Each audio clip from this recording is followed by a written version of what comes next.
And let me say in the very beginning that everything within me is Swami. I screamed at God and I said, I cannot find pure unconditional love. I cannot see it in myself. I cannot see it in my spouse. I cannot see it in my children. I cannot see it in my family. I cannot see it in my friends. And I cannot see it in the Catholic priest and in the church. And I want you to know, for all of you people out there, this is critical. You do not need to sit and meditate for hours to hear God. He speaks to me when I'm cooking, ironing, vacuuming.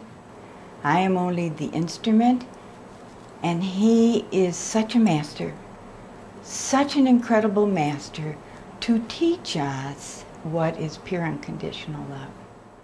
Welcome to Sojourns and how Indian holy man Sri Satya Sai Baba quite suddenly and dramatically entered the lives of Rita and Robert Bruce. Rita is the author of Love of Conscience and Vision of Sai, and other books that focus primarily on the importance of human values. This interview was recorded in Sai Baba's ashram in Puttaparthi, India, in January 2010. Have gotten the book and read it. Rita Bruce, it's such a delight to be able to finally have a chance after many years to sit down and talk with you. I'm very interested and quite excited to hear about you and Robert's involvement with Sai Baba, with the spiritual path that he's put you on, with the many wrinkles and twists and turns and blessings and challenges that he's confronted you with. And to begin with, I think I would just like to ask you about your wonderful book, which I'm becoming increasingly familiar with, along with my wife Jody, Love of Conscience, the 4 aspects of human nature, and how that came to be, especially with Sai Baba's hand distinctly involved in that. Well, let me say first, I thank Brother Ted Henry for giving this wonderful opportunity to share Swami's knowledge with all of my brothers and sisters. And let me say in the very beginning that everything within me is Swami. It is His knowledge. I am only the servant. I am only the instrument. And He is such a master, such an incredible master, to teach us what is pure unconditional love. I never thought I would write this. And in 1998, I was sitting in Darshan, and Swami speaks to me inside all the time. And Swami told me inside, I want you to write another book. He said, you bring a letter tomorrow, you get a front row seat from the lady in charge, and you write a note asking, should I write another book? And if yes, if answer is yes, I will take the letter. He said it will be about the 4 energies, which I called it for all those years. And he said, you write, the topic will be of the intellect, the emotion, the discrimination, and the physical senses. And if that is the topic, I will give you Pad Namaskar. So I did. The next day I got front row. Swami came, took the notes, says, take Pad Namaskar. Then he says to me inside, oh, gather all the notes that you have put together over these years and bring them the last day. Last day, Swami called us to interview.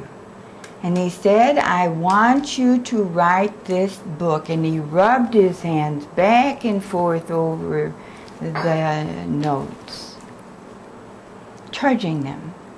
At the same time, I had the manuscript finished for parenting. He says, stay here, publish this, call it Satya Sai Parenting for every devotee. He said, put this one down. When you finish this one, you write about this 4 aspects of human nature. I said, Swami, is it 4 energies or 1? 1 energy, 4 aspects. So you will hear me speak about energies because for 35, 40, well, it's 40 years now, I've called it energies, and I'm in the transition of trying to remember aspects. But it is saying the same.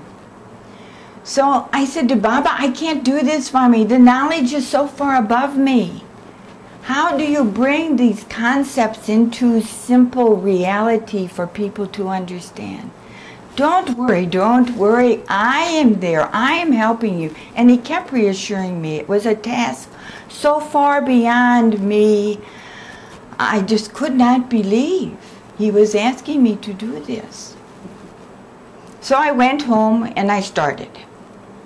99, he calls us back in for an interview. Again, only for the purpose of reassuring this simple-minded soul that he was the doer and I just had to get my fear and ego out of the way. And he kept saying, I am blessing, I am doing, don't worry. And then he materialized this ring. He said, this ring is for writing. And the ring was just to give me something to look at for self-confidence. Just hold it steady for 1 second.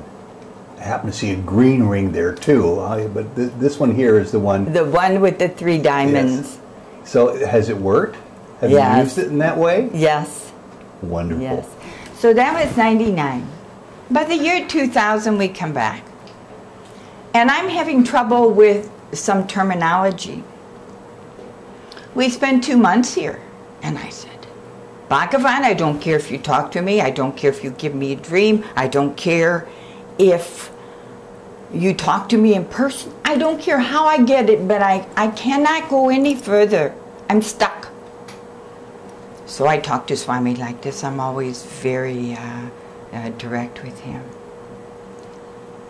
So I said, this is what I will do. I will bring this manuscript that I have finished so far, and we were in Vrindavan, to Darshan. I said, Baba, you must approach me. I will not hold this up or approach you. I said, and if you approach me, you don't just say anything. Then I will know that I am to continue, and you will eventually give me the answer. So you really negotiate with him. Oh, all the time. All the time. And he talks to you internally, and then he asks you to confirm it in the form later. Oh, so many times. I spent one whole trip here on nothing but the inner voice, and the entire time was one thing after another in 84. So back to the story. What did he do then? Oh. Did he come up to you? This was, Ted, you cannot believe this divine Lord and how he teaches us to such a fine point that we are all individuals. And individually, he works with each of us at our individual level.